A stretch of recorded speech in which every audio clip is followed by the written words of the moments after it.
Hola, soy el Dr. Joe Dispenza.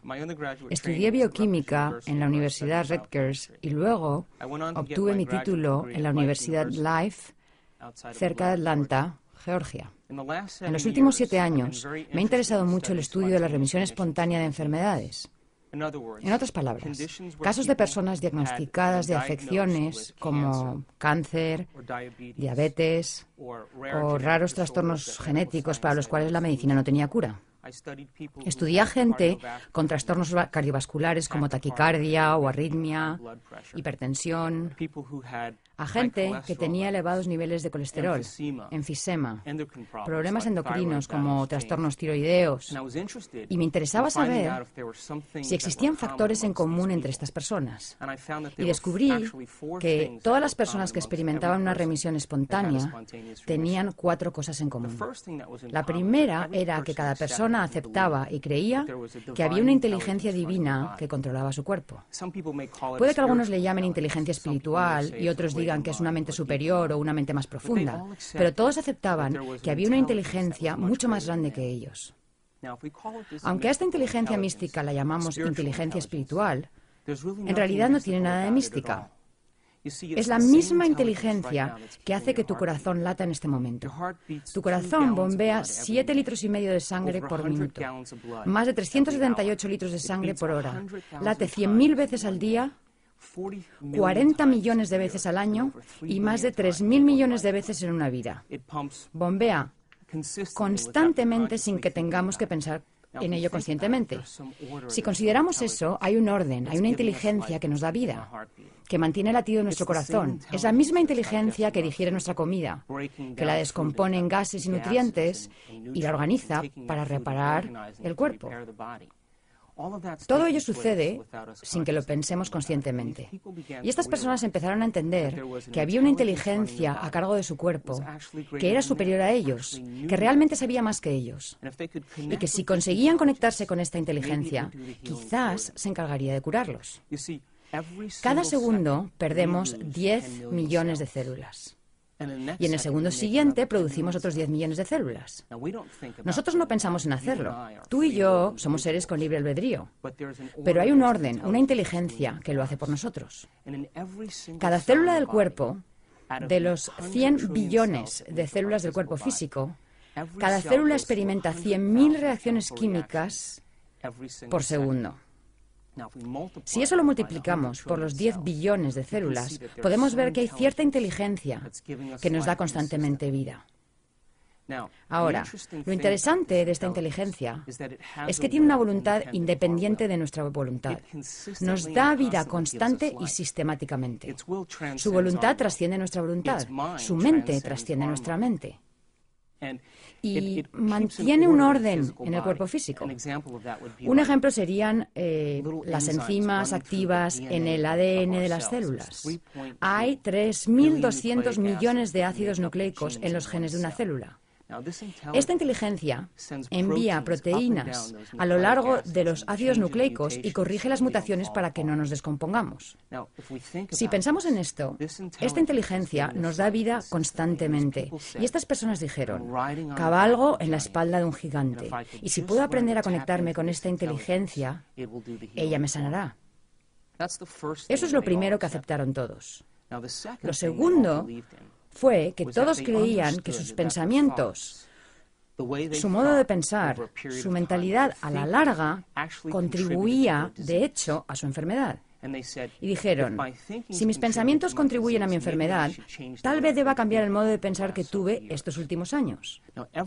Cada vez que pensamos, fabricamos una sustancia química.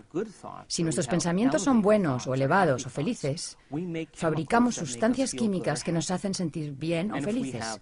Y si nuestros pensamientos son negativos o malos o de inseguridad, fabricamos sustancias químicas que nos hacen sentir exactamente como pensamos. Cada sustancia que se libera en el cerebro es literalmente un mensaje que alimenta al cuerpo físico. Y ahora el cuerpo empieza a sentir como piensa. Cuando empezamos a sentir como pensamos, sucede algo asombroso. El cerebro, que está en comunicación constante con el cuerpo, consulta con el cuerpo y empieza a pensar de la manera en que sentimos, lo que a su vez fabrica más sustancias químicas que nos permiten sentirnos como pensamos y pensar como sentimos. Y quedamos atrapados en el ciclo de pensar y sentir entre el cerebro y el cuerpo. La consecuencia indirecta final de esto es que creamos un estado de ser, y ese estado de ser se convierte en nuestro modo de pensar. En otras palabras, los sentimientos se convierten en nuestro modo de pensar. Y cuando los sentimientos se convierten en nuestro modo de pensar, estamos atrapados en un ciclo donde el cuerpo literalmente piensa por nosotros. Estas personas razonaron y dijeron: si mis pensamientos han creado esta enfermedad y mis pensamientos crean estas sustancias químicas que me hacen sentir de cierta manera y comportarme de cierta manera, tendré que cambiar mi modo de pensar. Entonces se propusieron interrumpir el proceso. Eso era lo segundo que tenían en común. Lo tercero en común, que encuentro realmente asombroso, es que estas personas decidieron que para interrumpir su proceso de pensamiento tenían que reinventarse a sí mismos. Tenían que convertirse en otra persona. Y cuando empezaron a pensar en quiénes querían ser, pararon el ciclo continuo de reacciones entre pensar y sentir y se hicieron algunas preguntas importantes. Preguntas como estas: ¿cómo sería ser una persona feliz? ¿A quién conozco en mi vida que sea feliz? ¿Qué tendría que cambiar en mí para ser una persona diferente? ¿A quién de la antigüedad admiro, que haya sido magnífico, que yo haya estudiado, cuyas habilidades y virtudes pudiera aplicar para empezar a formular un nuevo ideal de mí mismo o de mí misma? Estas personas se pusieron a contemplar los supuestos, las posibilidades, los potenciales de quienes querían llegar a ser. Y a medida que lo hacían, su cerebro empezó a cambiar. Empezaron a pensar de otro modo. Y el proceso de pensamiento empezó a formar conexiones en su cerebro que se convirtieron en una plataforma para su modo de ser. De modo que empezaron a acumular información, empezaron a examinar opciones diferentes al modo de ser que habían sostenido durante los últimos años de su vida.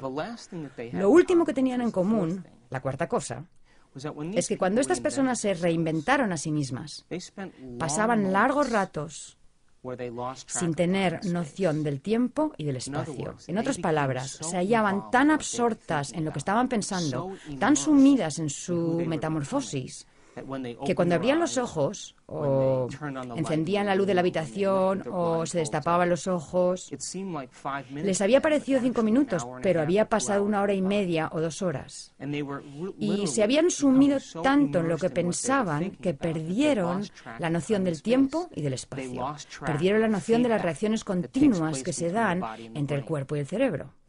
Perdieron la noción de la respuesta que el cerebro recibe siempre de su entorno. Y perdieron la noción del tiempo. El cerebro procesa unos 400.000 millones de bits de información por segundo. Pero solo somos conscientes de unos 2.000 de esos 400.000 millones. Ahora, esos 2.000 bits de información, donde está presente nuestra conciencia, solo tienen que ver con 3 cosas. Tienen que ver con la respuesta que recibimos del cuerpo, la respuesta del entorno y la respuesta en relación con el tiempo. ¿Sabes? Te duele la espalda, tienes hambre, te duele la cabeza, tienes sed, estás cansado, hace demasiado frío, hace demasiado calor, te agrada el olor del ambiente, ¿cuánto tiempo pasará hasta que suceda la próxima experiencia? Nuestro cerebro y nuestra conciencia están inmersos en esas cosas en particular. Y cuando nuestro cerebro está inmerso en eso, aunque procese 400.000 millones de bits de información, nuestra conciencia está puesta en solo 2.000 de esos 400.000 millones.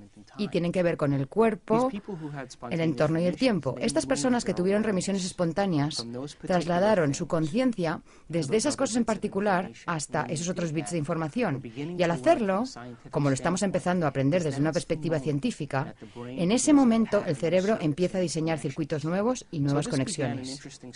Así que este fue el inicio de un estudio muy interesante para mí, porque quería saber, a partir de esos 4 factores, qué sucedía en el cerebro de esas personas que determinaba lo que sucedía en su cuerpo físico.